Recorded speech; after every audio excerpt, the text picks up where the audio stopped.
After several days of rocket fire into Israel, about 130 rockets, and several airstrikes back, the Israelis have pressed the button to escalate it much further. They said on Monday, they said to Hamas, we hold you responsible for the rockets coming out, even though Islamic Jihad and others were the ones that were firing them. We hold Hamas responsible, and that explains why they've gone after Hamas targets. Now, these are airstrikes coming in, we think, from F-16s. They are multiple, as well as the one that struck the Hamas commander, Jaabari, who the Israelis have been after for a decade. I think some of the, underneath these plumes are Hamas police stations.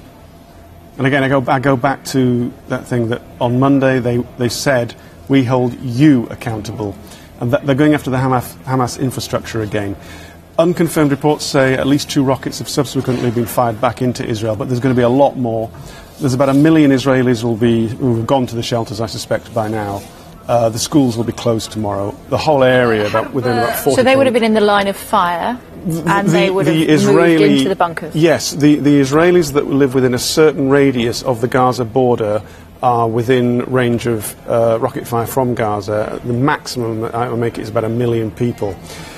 The problem for the people of Gaza is that although the F-16s and other strikes are relatively precise, they are not entirely precise, and it's quite possible there's going to be civilian casualties. Now, the Israelis are going to do this for several hours minimum, possibly a few days, and it depends on how many rockets come back.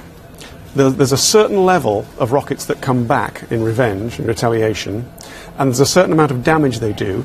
If any of the rockets that come back, because they're indiscriminate, they just fire them and hope they hit the towns and cities of Israel, but they don't have guidance on them.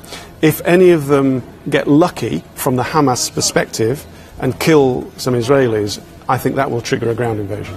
But won't the Hamas fighters, Hamas military, be in their own bunkers, at least for now? They will, but some of them will be out there trying to, because they have to be seen as the resistance. If they are seen to be people that hide, I mean, they hid underneath the hospitals in Operation Cast Lead in 2008, but they were fighting as well. If they don't do any retaliation whatsoever, it's hard for them to present themselves to the people of Gaza as we are the resistors, we are the resistance, we are the ones who challenge and take on the Israelis. So they have to fire back, and they will, and they may already have done so. As I said, it's a terrible, awful, gruesome mathematical game that is also played as well as politics, and that is the number of rockets that now come back and what damage they cause. And if they kill any Israelis, I think it will trigger a ground invasion before the weekend. If they can somehow, the Egyptians, take the heat out of this, and the Israelis think we've made our point, and Hamas can hide behind some sort of declaration that our Egyptian brothers have brought peace, it can be calmed down. Otherwise, once the rockets start going back, the Israelis are going to keep going. After 2008 Operation Cast Lead, the rocket fire fell down to a few dozen in the first year. The next year it was a few hundred. The year after that it was a few hundred more. And since that, each year there's been more and more rockets coming back. This has been coming a year. I'm not in the least bit surprised it's happened. It was only a question of when, because at some point, when the rocket fire level reached a certain point, the Israelis were going to go back in really hard. This is the first level, Kay. The second level is the ground invasion, which they are preparing for. I believe the reservists are being mobilized. And that's the calculation that Hamas has to make. How much retaliation are we going to put back the other way?